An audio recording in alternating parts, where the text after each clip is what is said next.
Hello all, welcome to Shubha's kitchen. So ಇವತ್ತು ನಾನು ಒಂದು ರುಚಿಯಾಗಿ ಮಾವಿನ ಹಣ್ಣಿನಿಂದ ಚಂದ್ರಪುಳಿ ಅಥವಾ ಉಪ್ಪೆಣಸನ್ನ ಅಂತನಾದರೂ ಹೇಳ್ಬೋದು, ಹೇಗೆ ಮಾಡೋದು ಅಂತೇಳಿ ಹೇಳಿಕೊಡ್ತಿದ್ದೇನೆ. ಸೊ ಇದು ಆದಷ್ಟು ಎಲ್ಲರ ಮನೇಲಿ ಮಾಡ್ತಾರೆ and very simple recipe. Within 10 minutes ನಮಗೆ ಮಾಡಲಿಕ್ಕಾಗುವಂಥ ರೆಸಿಪಿ.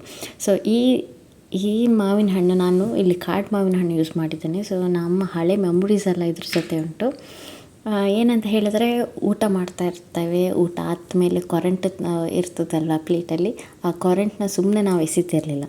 ಸೊ ಅದೊಂದು ಯಾಕೆ ಏನು ಅಂತ ನನಗೂ ಕರೆಕ್ಟಾಗಿ ರೀಸನ್ಸ್ ಗೊತ್ತಿಲ್ಲ. ಬಟ್ ನಾವು ಹೆಚ್ಚಾಗಿ ಮನೇಲಿ ಯಾರಾದಿದ್ದರೆ, ಅತ್ತಿಗೆನವರೆಲ್ಲ ಇದ್ದರೆ ಏನು ಮಾಡ್ತೇವೆ, ಅತ್ತಿಗೆ ಅಂತ ಕರೆಯೋದು. ಅವರು ಓ ಅಂತ ಹೇಳಿದರೆ ಏನು ಮಾಡೋದು, ಕರೆಂಟ್ ಮೇಲೆ ಕುತ್ಕೊಂಡು ಹೋಗಿ ಅಂತೇಳಿ ಕರೆಂಟನ್ನು ಬಿಸಾಡುವಂಥದ್ದು. ಸೊ ಇಂಥ ಒಳ್ಳೊಳ್ಳೆ ಮೆಮೊರೀಸ್ ಎಲ್ಲ ಉಂಟು. ಆ್ಯಂಡ್ ಸಮ್ಮರ್ ಸೀಸನಿಗಂತೂ ಇದಂತೂ ಸಮ್ಮರ್ ಸೀಸನ್ ನಾವು ಊಟ ಮಾಡೋದೇ ಕಷ್ಟದಲ್ಲಿ, ಯಾಕಂತೇಳಿ ಸೇರೋದಿಲ್ಲ.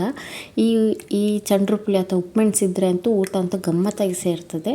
Very simple recipe. ಹೇಗೆ ಮಾಡೋದು ಅಂತ ಹೇಳೋಣ. ನಾನು ಫಸ್ಟಿಗೆ ಇಲ್ಲಿ ಕಾಡು ಮಾವಿನ ಹಣ್ಣು ತೊಗೊಂಡು, ಆಗಷ್ಟೇ ಮಳೆ ಬಂದಿತ್ತು ಆ್ಯಂಡ್ ಹುಳಿಯಾಗಿ ಸ್ವೀಟಾಗಿ ಚೆನ್ನಾಗಿತ್ತು ಮಾವಿನ ಹಣ್ಣು. ಇದರಿಂದ ಸೊನ್ನೆ ಇರ್ತದೆ ಅದರ ಟಾಪ್ ಮೋಸ್ಟ್ ತೊಟ್ಟಲ್ಲಿ. ತೊಟ್ಟನ್ನು ಕಟ್ ಮಾಡಿಕೊಂಡು ನೀಟಾಗಿ ವಾಶ್ ಮಾಡಿಕೊಂಡು ಒಂದು ಪಾತ್ರೆಯಲ್ಲಿ ಒಂದು ಸ್ವಲ್ಪ ನೀರು ತಗೊಂಡು ಅದಕ್ಕೆ ಸಿಪ್ಪೆ ಸಮೇತ ನಾನು ಹಾಕ್ತೇನೆ. ಸಿಪ್ಪೆ ಬೇಡ ಅಂತ ಹೇಳಿದರು ಓಕೆ, ಬರೀ ಮಾವಿನ ಹಣ್ಣಿನ ರಸದಿಂದ ಇದರಲ್ಲಿ ಸೀಡಲ್ಲಿ ಅಥವಾ ಕೊರಂಟಲ್ಲಿ ಏನುಂಟು ಅದರಿಂದ ಜ್ಯೂಸೆಲ್ಲ ತೆಗೆದು ಮಾಡ್ಬೋದು. ಸಿಪ್ಪೆ ಹಾಕಿದರೆ ಇನ್ನಷ್ಟು ಟೇಸ್ಟಿಯಾಗಿ ಬರ್ತದೆ, ತಿನ್ನಲಿಕ್ಕೆ ಕೂಡ ಖುಷಿ ಆಗ್ತದೆ.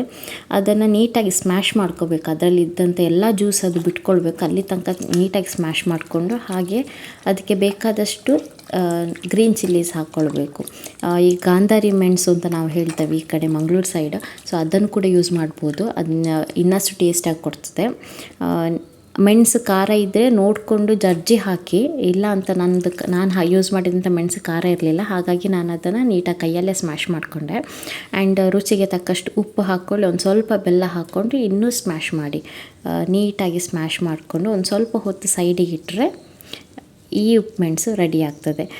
ಇಲ್ಲಿ ಬೆಲ್ಲನ ಬೇಕಾದರೆ ಸ್ಕಿಪ್ ಮಾಡ್ಕೊಳ್ಬೋದು. ಅಕಸ್ಮಾತ್ ಶುಗರ್ ಪೇಷಂಟ್ಸ್ ಎಲ್ಲ ಇದ್ದರೆ ನೀವು ಬೆಲ್ಲನ ತೊಂದರೆ ಎಲ್ಲ ಹಾಕೋದಿದ್ರು ಇದು ಕುಡಿಲಿಕ್ಕೂ ಚೆನ್ನಾಗಿರ್ತದೆ, ಊಟದ ಜೊತೆನೂ ಚೆನ್ನಾಗಿರ್ತದೆ.